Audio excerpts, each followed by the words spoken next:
Assalamualaikum warahmatullahi wabarakatuh. Perkenalkan, nama saya Cita Mulyasari dari Teknologi Rekayasa Pangan dari jurusan Teknologi Pertanian dari Politeknik Negeri Jember. Ini merupakan tugas dari mata kuliah Bahasa Indonesia, yaitu mendeskripsikan salah satu pengusaha sukses yang ada di Indonesia. Di sini saya akan mendeskripsikan tentang pengusaha sukses, yakni Bapak almarhum Sutono Salim. Beliau merupakan pendiri dari PT Indofood. Sutono Salim atau Lim Shulyong atau dikenal dengan Om Ling. Beliau merupakan pengusaha sukses yang lahir di Tiongkok pada tanggal 19 Juli 1916 dan meninggal di Singapura 10 Juni 2012 pada umur ke-95 tahun. Beliau merupakan seorang pengusaha sukses di Indonesia dan dia merupakan pendiri Grup Salim. Kepemilikan Grup Salim meliputi Indofood, Indomobil, Indosemen, Indosiar, BCA, Indomaret, Indomarko, dan lain-lainnya. Beliau dikenal luas oleh masyarakat dan dekat dengan mantan presiden kedua, yakni Pak Soeharto.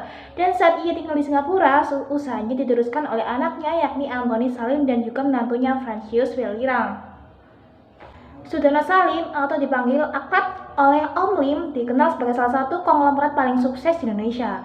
Namun siapa yang menyangka jika Om Lim harus jatuh bangun untuk meraih kesuksesan itu. Om Lim lahir di Cina, daratan di Fuqing, sebuah desa kecil di wilayah Fujian, Cina bagian selatan, pada 16 Juli 1916. Lahir dengan nama Lim Shulyong, ia pertama kali menginjakkan kaki Indonesia beberapa dimulainya Perang Dunia Kedua. Pada tahun 1939, Om Lim kecil yang merupakan anak kedua dari seorang petani itu hidup dengan sangat kekurangan. Bahkan saking kekurangannya, pada usia 15 tahun beliau harus putus sekolah dan memutuskan untuk berjualan mie di sekitar wilayahnya. Kisahnya diceritakan dalam buku karangan dari Marlin Dieleman tahun 2007. Buku ini mengambil data dari berbagai sumber, salah satunya adalah laporan tahunan resmi perusahaan Salim Group.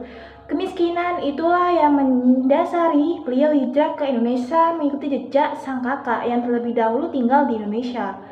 Saat pertama kali berada di Indonesia, Om Lim merintis usahanya dengan menjadi supplier cengkeh bagi beberapa pengusaha rokok yang berada di Kudus dan Semarang, Jawa Tengah. Tidak heran, bisnis cengkeh menjadi salah satu bisnis yang menunjang kerajaan bisnisnya di masa mendatang, selain bisnis tekstil tentunya. Pada era Soeharto, ia sampai mendirikan beberapa bank seperti Bank Windu Kencana dan Bank Sentral Asia. Dia juga bertiga dengan kolega bisnisnya, yaitu Sudono, Duhar, dan Ibrahim, dan dikenal dengan The Gangs of Four. Mereka berempat berhasil membangun sebuah perusahaan tepung terigu terbesar di Indonesia, yaitu PT Bogasari. Perusahaan ini pun berhasil memonopoli pasar terigu di Indonesia dengan menyuplai 2/3 dari seluruh kebutuhan terigu nasional. Kehidupan Om Lim pun ibarat roda yang berputar. Saat krisis moneter pada tahun 97 menghantam Indonesia, kapal bisnis miliknya sempat goyah.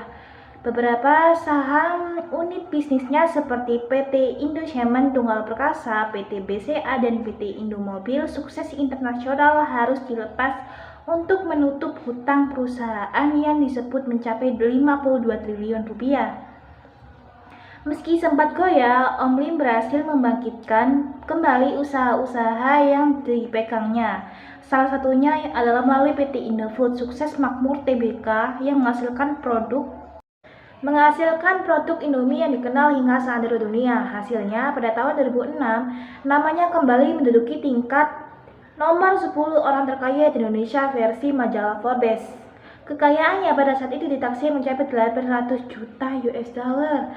Pada era reformasi, Om Lim yang rumahnya berada di Kuningan, Jakarta Pusat sempat menjadi korban pengerusakan dan perusuhan penjarahan pada kerusuhan yang melanda Jakarta pada tahun 1994. Mulai mengalihkan kemurusan bisnisnya kepada anaknya, yaitu Antoni Salim, lalu mulai saat itu pindah ke Singapura hingga maut menjemputnya. Sekian, terima kasih. Wassalamualaikum warahmatullahi wabarakatuh.